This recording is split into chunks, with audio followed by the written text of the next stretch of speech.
Thank you, sir. That was a very flattering introduction. I don't lay any claims to it, actually, sir. No, not at all. We have stalwart sitting here, madam, sir, everybody here, so I am nobody in front of them. So, sir, the topic that was given to me is bird conservation in Odisha. So, we have listened to a lot of charismatic animals, flagship species starting from the tiger to the crocodile of the aquatic ecosystems.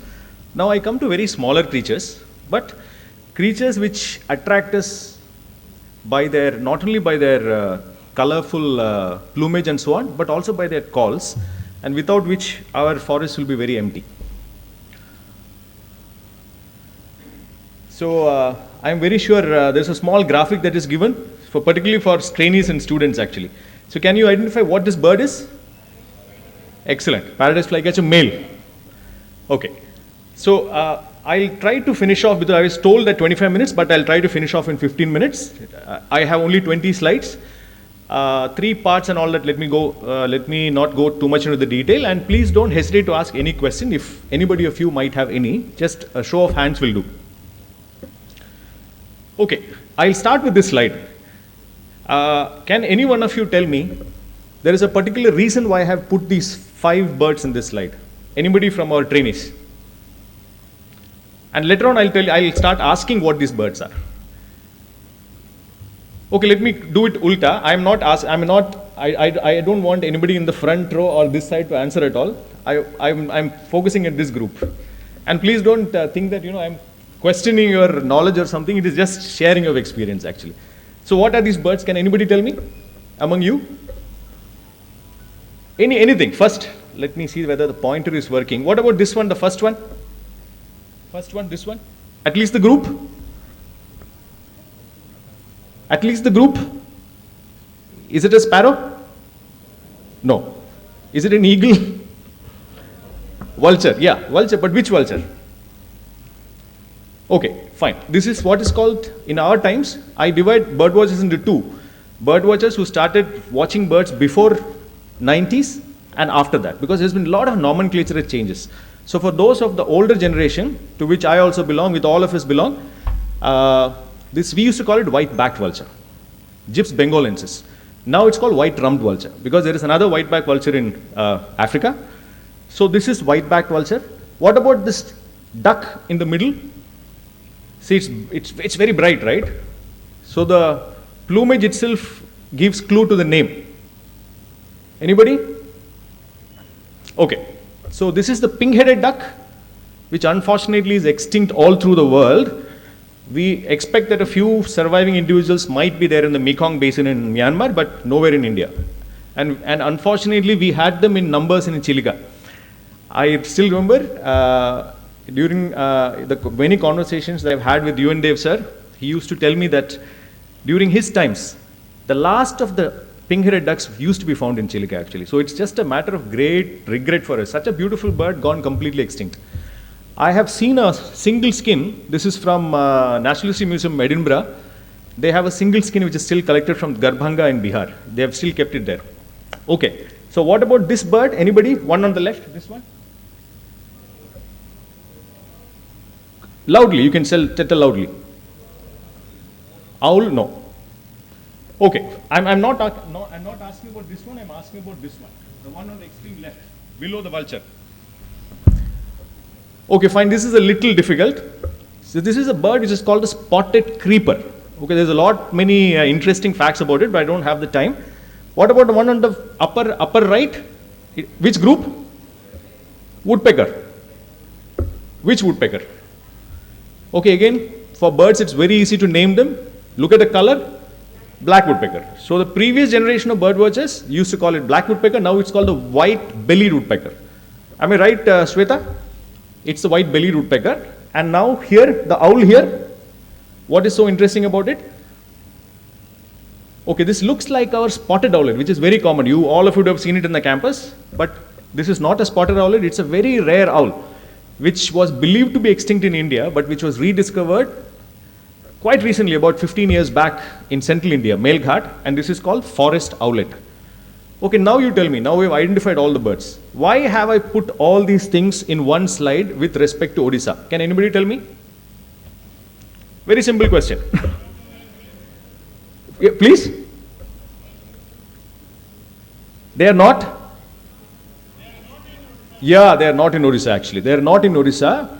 So I call them the lost birds of Odisha. There are a few other birds also, but I am just focusing the main species. They are actually the lost birds of Odisha. So lost in the sense, the duck is never going to come back. We know that it is extinct. IUCN also classifies them as extinct in the wild. White-trumped vulture, many of the people here would know. They used to breed in numbers in Bhitarkanika. When I came as a master's student to Bhitarkanika first time in 1996, I have seen them breeding near Kola Creek, but now not a single bird anywhere in Odisha.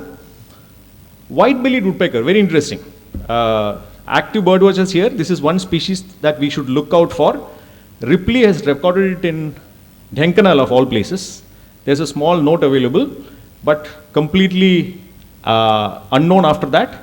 The nearest population is in Chhattisgarh, in Bastar, so there is a very high chance that we might actually rediscover it in Odisha. I'm flagging it for the benefit of the active bird watchers here. Same here, this is spotted creeper, extremely rare bird in India, and it was there in Odisha, extreme western Odisha. Day Brigade is a place to look for it. When I was posted there, I did try, but when you are in charge of a place, you are not in the liberty of actually looking for birds, so I would flag it again for the benefit of our younger audience here. We should search for it.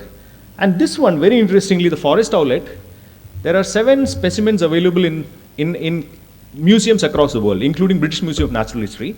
One is collected from Odisha actually. In fact, it was collected by somebody called Valentine Ball. I don't know how many of you have heard his name.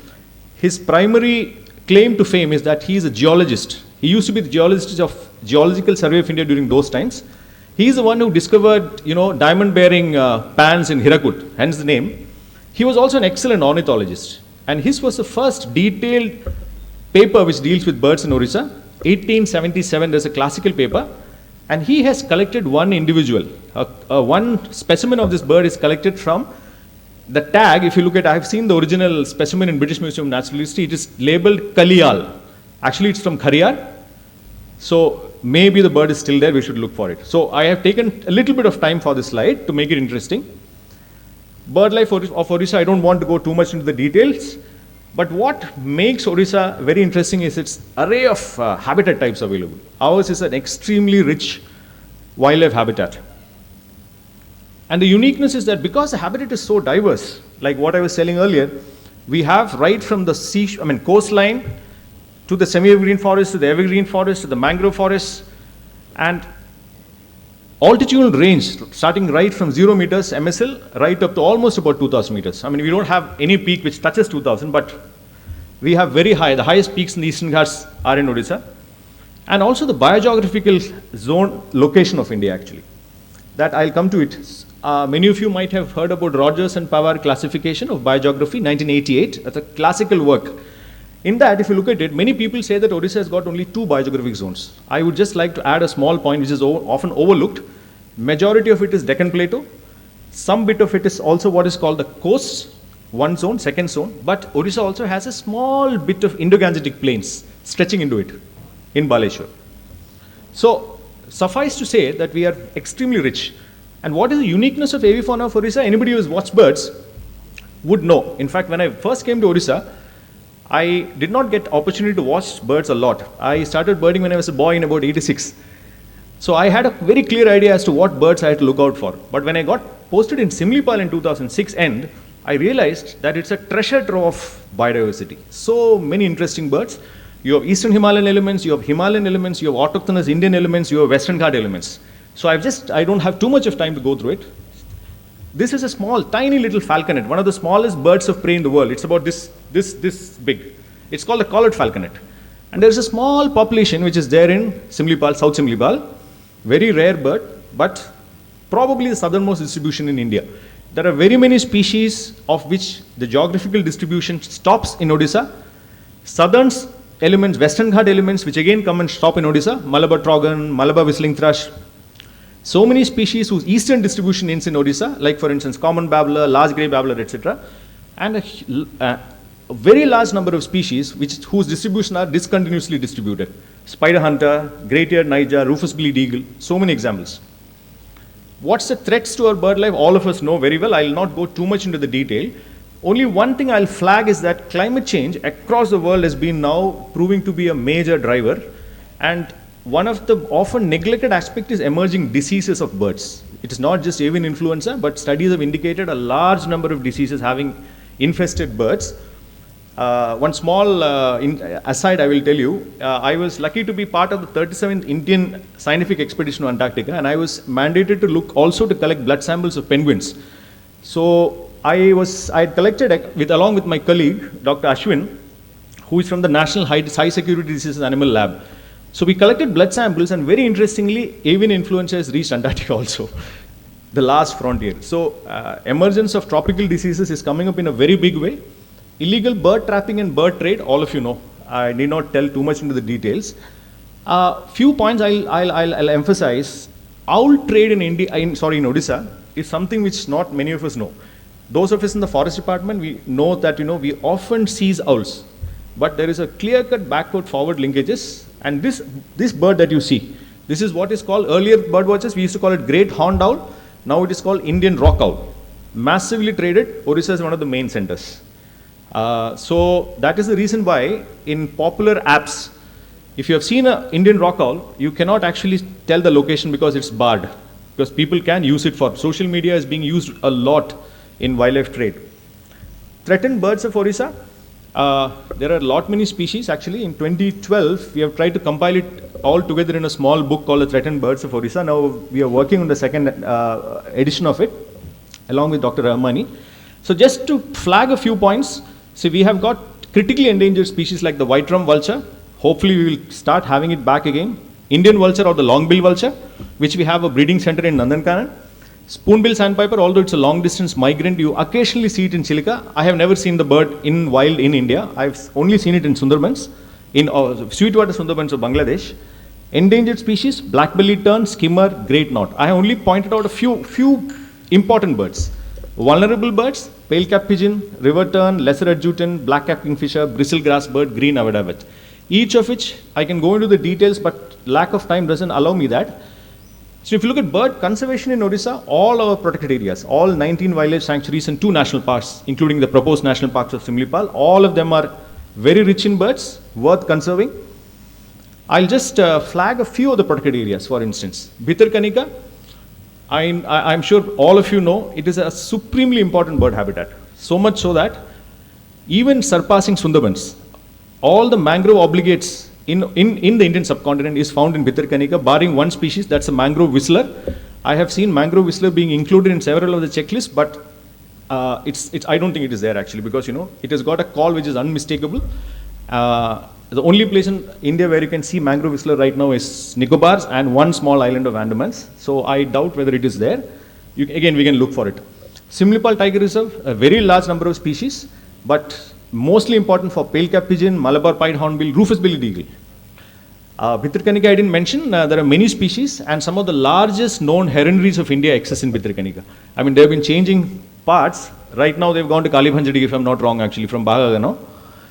Gahirmata again, very important for coastal and estuarine birds. I'll not go too much into the detail, but 2 species are very important, red-necked stint and Asian dovewitcher, globally important. Satkosia gorge, very, very important for Indian skimmer, black-bellied tern, river lapwing, and Malabar pied hornbill. And here I'd just like to flag the importance of riverine birds, because rivers all across India are facing major threat, and riverine birds are the most threatened birds actually, not forest birds. And if you look at IUCN ratings every year, so when I started birding, many years back, all these birds, skimmer was still vulnerable, but black-bellied tern, river lapwing, all were considered least concern. Across a period of time, 10-15 years, their status has become more and more grave, and right now they are all threatened. Important bird areas, almost all the bird habitats has been made important bird areas, except for 1, 2, 3, 4, 5, 6, 7. These were the first important bird areas, which was described by Dr. Rahmani in his first book. But Hirakud Reservoir was added later because we managed to do a decent documentation of bird life there, and lot of criteria of important bird areas were met, and it was accepted by BirdLife International. So Hirakud is also now a important bird area. Let me not go too much into the detail. I've already reached 15 minutes. So birds outside the PA network, it is very, very important. I'll just flag a few points. It is high time we, survey a lot of reserve forests, Barbara, Gupteshwar, Pradhanpat, Devmali, Mahendragiri, Malaygiri, Gandhamardan. I mean, there's no end to it actually. We have so much of places to explore. We have not done that. Urban biodiversity, Suresh Mohanty sir was talking about it in the morning, extremely important. Exit to conservation, I just want to tell a small point that Nandankanan, we do have a long-bill vulture conservation breeding center. It's also called the Indian vulture right now. And we are proposing that, we add 2 more species. Green munia is a very interesting species. Being a small estrildine finch, I assume that it must be easy to breed in captivity. Not easy, not difficult to breed in captivity. So we are suggesting to CSDA to start a breeding project for that. Also, red jungle fowl. We have red jungle fowl in captivity, but we are not one of the participating or coordinating zoos. So that is also something that should be done. People's participation, all of you know very well. Mangala Jodi is a classical example. Pakidi, I will not go too much into the detail. We need to do a lot on this. Role of forest department, I just want to flag one more point. So we are the people who own, all these places actually, in the sense, the department actually. We own these places in the sense that we are the custodians of these magnificent wildlife areas. And we have the last mile reach. Every single remote area is manned by one of our staff, forest guard or forester. Many of them are very knowledgeable. They know a lot about birds, but unfortunately we are not able to tap it. So I think the high time we started doing it.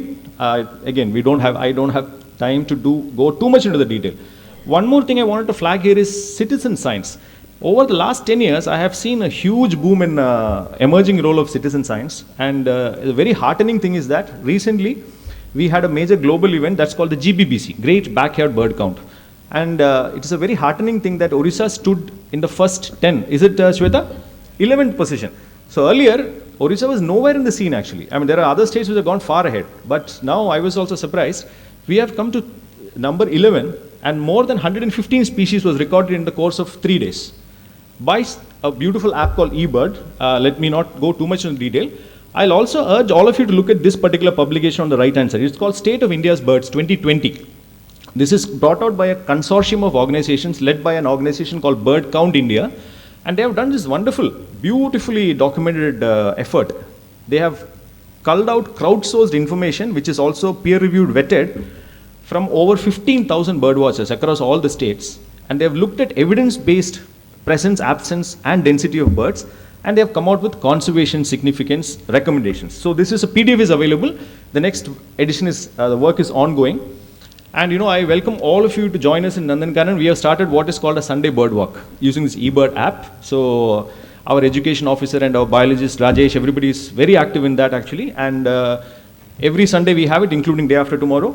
So please do join us. And what is the way ahead? I don't claim to have any answers to the way ahead. It is, we have to think about it. That's why I put a question mark there. And interestingly, today is the World Wildlife Day, and the theme is partnerships for conservation. And without partnerships, we can't go anywhere. Whether it is bird conservation, elephant conservation, or crocodile conservation. So we are very clear on that. So I have listed down a few points. I don't think I have got time to go too much into the details.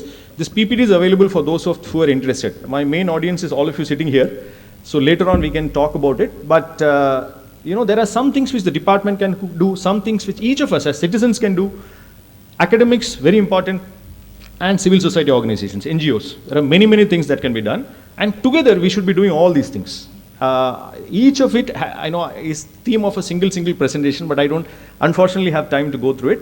But let me just flag this together thing. Together is something which all of us should do together. First one is survey of heronries. Unfortunately, in Odisha, we pay a lot of emphasis to migratory birds. But there is a lot of very important, globally important species which Odisha is important for. So heronries, wetland birds which breed together in large numbers, they are very important. And it's high time that we did an idea of heronries because a lot of it is outside protected areas. Similarly, raptors are indicator species, like what Dr. Elegant Singh was mentioning this morning. If the tiger does well, entire ecosystem does well.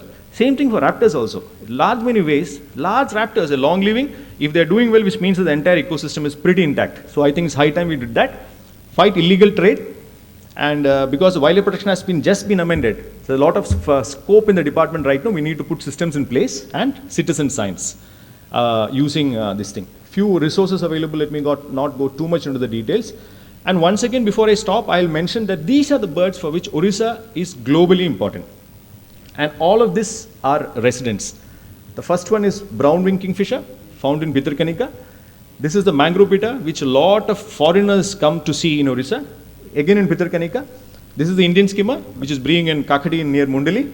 Green munia and the pale-cap pigeon. And pale-cap pigeon, our capital city itself can claim fame to have a globally threatened bird, which again a lot of people come to see. RPRC Chandaka, although the main population is in Simlipal. And interestingly, not a single thing is known about this bird in terms of its behavioral requirements, foraging, feeding, most importantly breeding.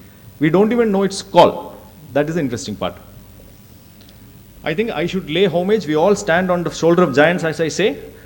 I have been lucky to spend quite a bit of time, although during his last days, because of my various preoccupations, I would have loved to spend more time, but it was not able to. He has left us. I pay my respectful homages to Dr. U.N. Dev, the doyen of Indian ornithology and the birdman of Odisha. I pray that his memory remains bright with all of us. And thank you for all your patience, and I'll be happy to take questions now. And I'm very sorry for having rushed through this, because initially I was told that I'd have 30 minutes, but because of lack of time, I had to cut it down. Really sorry. Any question? I think any from students, officer trainees and in cases no questions, sir, I am always available to take questions outside also, and my contact number is also available with most of the bird watchers here. So I'll be very happy to interact with any of you, and let us all be together for bird and wildlife conservation. Thank you very much. question.